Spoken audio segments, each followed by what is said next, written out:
Rubber ಬ್ಯಾಂಡೆಲ್ಲ ನಾವು use ಮಾಡಿ ಬಿಸಾಕ್ಬಿಡ್ತೀವಿ ಹಾಳಾಗಿದೆ ಅಂತ. ಬೆಳ್ಳುಳ್ಳಿನ ಕೆ ಜಿಗಟ್ಟಲೆ 2 ನಿಮಿಷದಲ್ಲಿ ಬಿಡಿಸ್ಕೋಬೋದು. ನಮಸ್ಕಾರ, ವೆಲ್ಕಮ್ ಟು ಮೈ ಚಾನಲ್. ಇವಾಗ ಒಂದು ಕುಕ್ಕರ್ ತೊಗೊಂಡಿದ್ದೀನಿ, ಅದಕ್ಕೆ ಸ್ವಲ್ಪ ಬೇಳೆ ಹಾಕ್ಕೊಂಡಿದ್ದೀನಿ. ಬೇಳೆ ಸ್ವಲ್ಪ ಹಾಕ್ಕೊಂಡು ಬೇಯಿಸ್ಕೊಂಡಾಗ ನಿಮಗೆ ಬೇಳೆ ಬೇಯಲ್ಲ ಅಂದರೆ 1 ಸ್ಪೂನ್ ಹಾಕಿಬಿಟ್ಟು ನೀವು ಬೇಯಿಸ್ಕೊಂಡ್ರೆ ಬೇಳೆ ಚೆನ್ನಾಗಿ ಬೇಯುತ್ತೆ. ಈಗ ಬೇಯಿಸ್ಕೊಂಡು ಆದಮೇಲೆ ಆ ಸ್ಪೂನನ್ನ ತೆಗೆದ್ಬಿಟ್ಟು ಆಮೇಲೆ ತೋರಿಸ್ತಾ ಇದ್ದೀನಿ ಎಷ್ಟು ನೀಟಾಗಿ ಬೆಂದಿದೆ ಅಂತ. ಸ್ವಲ್ಪ ಸ್ವಲ್ಪ ಬೇಯಿಸ್ಬೇಕು ಅಂದರೆ 1 ಸ್ಪೂನ್ ಹಾಕ್ಬಿಟ್ಟು ಬೇಯಿಸ್ಕೊಂಡ್ರೆ ಚೆನ್ನಾಗಿ ಬೇಯುತ್ತೆ. ಮತ್ತೊಂದು ಟಿಪ್ಸ್ ನೋಡೋಣ. ಬೆಳ್ಳುಳ್ಳಿ ತೊಗೊಂಡಿದ್ದೀನಿ. ಬೆಳ್ಳುಳ್ಳಿನ ನಾವು ಬಿಡಿಸ್ಬೇಕು ಅಂದರೆ ಕೈ ಉರಿ ಬರುತ್ತೆ, ಉಗುರೆಲ್ಲ ನೋವು ಬರುತ್ತೆ, ಆ ಥರ ನೋವಾಗುತ್ತೆ ಅಂದರೆ ಈ ಟಿಪ್ಸನ್ನ ಫಾಲೋ ಮಾಡಿ. ಫಸ್ಟ್ ಎಲ್ಲ ಬೆಳ್ಳುಳ್ಳಿನ ಬಿಡಿಸ್ಕೊಳ್ತಾ ಇದ್ದೀನಿ. ಒಂದೊಂದೇ ಆಗಿ ಬಿಡಿಸ್ಕೋಬೇಕು. ಬಿಡಿಸ್ಕೊಂಡು ಆದಮೇಲೆ ಅದಕ್ಕೆ ಉಪ್ಪು ಹಾಕ್ಕೊಳ್ತಾ ಇದ್ದೀನಿ. ಉಪ್ಪು ಸೇರಿಸ್ಕೋಬೇಕು. ಪುಡಿ ಉಪ್ಪೇ ಹಾಕ್ಕೋಬೇಕು. 1-2 ಟೇಬಲ್ ಸ್ಪೂನಷ್ಟು ಉಪ್ಪು ಹಾಕ್ಕೊಂಡು ಇದನ್ನು ಚೆನ್ನಾಗಿ ಮಿಕ್ಸ್ ಮಾಡ್ಕೊಳ್ತಾ ಇದ್ದೀನಿ. ಮಿಕ್ಸ್ ಮಾಡ್ಕೊಂಡು ಆದಮೇಲೆ ಸ್ಟವ್ ಮೇಲೆ ಒಂದು ತವ ಇಟ್ಕೊಂಡಿದ್ದೀನಿ, ಹಳೆಯ ತವ ಇಟ್ಕೊಂಡಿದ್ದೀನಿ. ಇದನ್ನು ಬಿಸಿ ಮಾಡ್ಕೋಬೇಕು. ಜಾಸ್ತಿ ಉರಿ ಇಟ್ಬಿಟ್ಟು ಬಿಸಿ ಮಾಡ್ಕೊಳ್ತಾ ಇದ್ದೀನಿ. ಚೆನ್ನಾಗಿ ಬಿಸಿ ಆಗಬೇಕು. ಚೆನ್ನಾಗಿ ಬಿಸಿ ಆದಮೇಲೆ ನಾನು ಏನು ಬೆಳ್ಳುಳ್ಳಿಗೆ ಉಪ್ಪು ಹಾಕಿಟ್ಕೊಂಡಿದ್ದೀನಿ ಆ ಬೆಳ್ಳುಳ್ಳಿನ ಹಾಕ್ಕೊಳ್ತಾ ಇದ್ದೀನಿ. ಸ್ಟವ್ ಹೈಯಲ್ಲೇ ಇಟ್ಕೋಬೇಕು. ಚೆನ್ನಾಗಿ ಬಿಸಿ ಆದಮೇಲೆ ಈ ಬೆಳ್ಳುಳ್ಳಿನ ಹಾಕಿಬಿಟ್ಟು 1-2 ನಿಮಿಷ ಹಾಗೆ ಈ ಥರ ಬಿಸಿ ಮಾಡಿಕೊಂಡ್ರೆ ಸಾಕು. ನಿಮಗೆ ಆ ಬೆಳ್ಳುಳ್ಳಿ ಸಿಪ್ಪೆ ಎಲ್ಲ ಡ್ರೈ ಆಗುತ್ತೆ, ಆವಾಗ ಬೇಗ ಬಿಡಿಸ್ಕೋಬೋದು.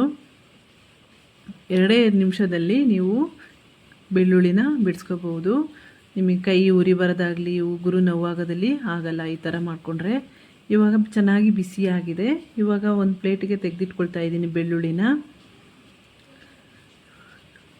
ನೋಡಿ ಈ ಥರ ತೆಗೆದಿಟ್ಕೊಂಡಿದ್ದೀನಿ. ಇವಾಗ ನಾನು ಒಂದು ಕಾಟನ್ ಬ್ಯಾಗ್ ತೊಗೊಂಡಿದ್ದೀನಿ. ನಿಮ್ಮಲ್ಲಿ ಚಿಕ್ಕದು ಯಾವುದಾದ್ರೂ ಕಾಟನ್ ಬ್ಯಾಗ್ ಇದ್ದರೆ ಬ್ಯಾಗ್ ಹಾಕ್ಕೊಂಡು ಇದನ್ನು ಕ್ಲೀನಾಗಿ ಉಜ್ಜಿಬಿಟ್ರೆ ನಿಮಗೆ ಒಂದು ಬೆಳ್ಳುಳ್ಳಿ ಸಿಪ್ಪೆ ಇರಲ್ಲ, ಕ್ಲೀನಾಗಿ ಬಂದುಬಿಡುತ್ತೆ. ಈ ಥರ ನೀಟಾಗಿ ಉಜ್ಜಿಬಿಡಬೇಕು. ನಿಮಗೆ ಬಿಡಿಸ್ಬೇಕು ಅಂತಲೇ ಇಲ್ಲ, ಈ ಥರ ಮಾಡಿಕೊಂಡ್ರೆ ಖಂಡಿತವಾಗ್ಲೂ ಯೂಸ್ ಆಗುತ್ತೆ. ಇವಾಗ 2 ನಿಮಿಷ ಈ ಥರ ಉಜ್ಕೊಂಡು ಆದಮೇಲೆ ಮತ್ತೆ ಪ್ಲೇಟ್ಗೆ ಹಾಕ್ಕೊಂಡು ತೋರಿಸ್ತಾ ಇದ್ದೀನಿ ಎಷ್ಟು ಕ್ಲೀನಾಗಿ ಬೆಳ್ಳುಳ್ಳಿನ ಬಿಡಿಸ್ಕೋಬೋದು ಅಂತ. ಒಂದೊಂದು ಬೆಳ್ಳುಳ್ಳಿ ಮಾತ್ರ ಉಳ್ಕೊಂಡಿರುತ್ತೆ. ಅದನ್ನು ಸುಮ್ಮನೆ ಹಿಂಗೆ ಎಳೆದ್ಬಿಟ್ರೆ ನಿಮಗೆ ಸಿಪ್ಪೆಲ್ಲ ನೀಟಾಗಿ ಬಂದುಬಿಡುತ್ತೆ. ನೋಡಿ ನಾನು ತೋರಿಸ್ತಾ ಇದ್ದೀನಿ ಎಷ್ಟು ಕ್ಲೀನಾಗಿ ಓಪನ್ ಆಗಿದೆ ಅಂತ. ಒಂದ್ಸರಿ ಟ್ರೈ ಮಾಡಿ ನೋಡಿ. ಇವಾಗ ಎಲ್ಲನೂ ಕೂಡ ನಾನು ಸುಲಿದ್ಬಿಟ್ಟು ತೋರಿಸ್ತಾ ಇದ್ದೀನಿ. ತುಂಬ ಯೂಸ್ ಆಗುತ್ತೆ, ಬೇಕಾದ್ರೆ ಟ್ರೈ ಮಾಡಿ ನೋಡಿ. ಮತ್ತೊಂದು ಟಿಪ್ ನೋಡೋಣ. ಒಂದು ಕುಕ್ಕರ್ ಮುಚ್ಚಳ ತೊಗೊಂಡಿದ್ದೀನಿ. ನಾವು ಅನ್ನ ಮಾಡಿದಾಗ, ಸಾಂಬಾರು ಮಾಡಿದಾಗ ನೀರು ಗ್ಯಾಸ್ಕೆಟಲ್ಲಿ ಸೈಡಲ್ಲೆಲ್ಲ ಬರುತ್ತೆ, ಮತ್ತು ವಿಷಲ್ ಆಗೋ ಕೂಡ ಮೇಲೆ ಸಾಂಬಾರಾಗಲಿ ಗಂಜಿ ಆಗಲಿ ಬಂದುಬಿಡುತ್ತೆ. ಅದಕ್ಕೆ ಏನು ಮಾಡಬೇಕಂದ್ರೆ 1 ಡ್ರಾಪ್ ಅಷ್ಟು ಕೊಬ್ಬರಿ ಎಣ್ಣೆ ಹಾಕ್ಕೊಳ್ತಾ ಇದ್ದೀನಿ. ಕೊಬ್ಬರಿ ಎಣ್ಣೆ ಹಾಕ್ಕೊಂಡು ಚೆನ್ನಾಗಿ ಎಲ್ಲ ಕಡೆ ಈ ಥರ ಉಜ್ಕೊಂಬಿಡಬೇಕು. ಗ್ಯಾಸ್ಕೆಟ್ ಕೂಡ ಕ್ಲೀನಾಗಿ ಉಜ್ಕೊಳ್ತಾ ಇದ್ದೀನಿ. ಒಂದೇ ಒಂದು ಡ್ರಾಪ್ ಹಾಕ್ಕೊಂಡು ಈ ಥರ ಉಜ್ಕೊಂಡ್ರೆ ಸಾಕು. ಇದನ್ನು ಯೂಸ್ ಮಾಡಿ ನೋಡಿ. ಖಂಡಿತವಾಗ್ಲೂ ನಿಮಗೆ ಒಂದು ಚೂರು ಕೂಡ ಸಾಂಬಾರಾಗಲಿ ನೀರಾಗಲಿ ಚೆಲ್ಲೋದಿಲ್ಲ. ಖಂಡಿತವಾಗ್ಲೂ ಯೂಸ್ ಆಗುತ್ತೆ, ಬೇಕಾದ್ರೆ ಟ್ರೈ ಮಾಡಿ. ಮತ್ತೊಂದು ಟಿಪ್ ನೋಡೋಣ. ನಾವು ಇವಾಗ ರಬ್ಬರ್ ಬ್ಯಾಂಡನ್ನ ಯೂಸ್ ಮಾಡಿ ಬಿಸಾಕ್ಬಿಡ್ತೀವಿ. ನೋಡಿ ಇವಾಗ ಎಲಾಸ್ಟಿಕ್ ಎಲ್ಲ ಲೂಸ್ ಆಗಿದೆ ಇದು. ಇದನ್ನು ಮತ್ತೆ ನಾವು ಹಾಕ್ಕೊಳ್ಳೋಕ್ಕಾಗಲ್ಲ. ಇದನ್ನು ಏನು ಮಾಡಬೇಕು ಅಂದರೆ, ನಾನು ಫಸ್ಟು ಸ್ಟವ್ ಮೇಲೆ ಒಂದು ಪಾತ್ರೆಯಲ್ಲಿ ನೀರು ಕಾಯಕ್ಕೆ ಇಟ್ಕೊಂಡಿದ್ದೀನಿ. ನೀರು ಚೆನ್ನಾಗಿ ಕಾಯಬೇಕು. ಚೆನ್ನಾಗಿ ಕುದೀತಾ ಇದೆ ಇವಾಗ. ಇವಾಗ ರಬ್ಬರ್ ಬ್ಯಾಂಡ್ ಏನು ಈ ಥರ ಎಲಾಸ್ಟಿಕೆಲ್ಲ ಕಟ್ಟಾಗಿರುತ್ತಲ್ಲ, ಅದನ್ನು ಕುದಿಯೋ ನೀರಿಗೆ ಹಾಕ್ಕೊಂಡ್ರೆ ಮತ್ತೆ ನಾವು ಯೂಸ್ ಮಾಡ್ಬೋದು. ಎಲಾಸ್ಟಿಕೆಲ್ಲ ಮತ್ತೆ ಗಟ್ಟಿ ಆಗುತ್ತೆ. ಬೇಕಾದ್ರೆ ಟ್ರೈ ಮಾಡಿ ನೋಡಿ. 2 ನಿಮಿಷ ಹಾಗೆ ಬಿಸಿನೀರಲ್ಲಿ ಬಿಟ್ಬಿಡಬೇಕು.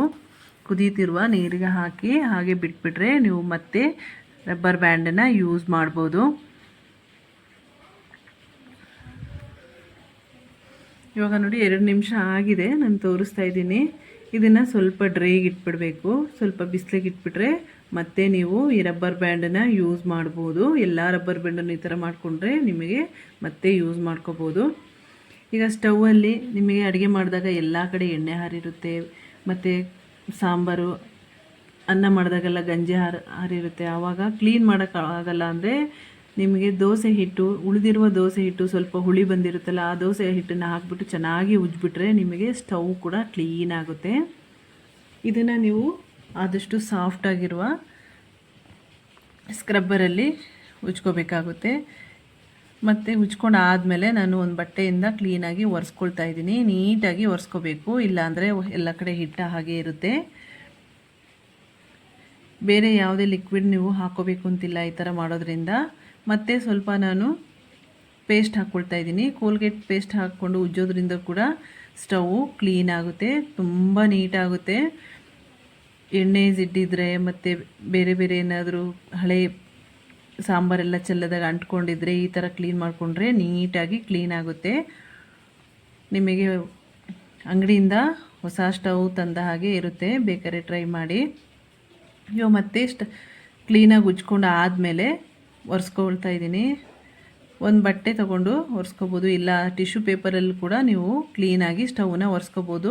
ಕಾಣ್ತಾ ಇರ್ಬೋದು ನಿಮಗೆ ಎಷ್ಟು ಕ್ಲೀನಾಗಿದೆ ಅಂತ. ತುಂಬ ನೀಟಾಗುತ್ತೆ, ನಿಮಗೆ ಎಣ್ಣೆ ಜಿಡ್ಡೆಲ್ಲ ಒಂದು ಚೂರು ಕೂಡ ಇರಲ್ಲ.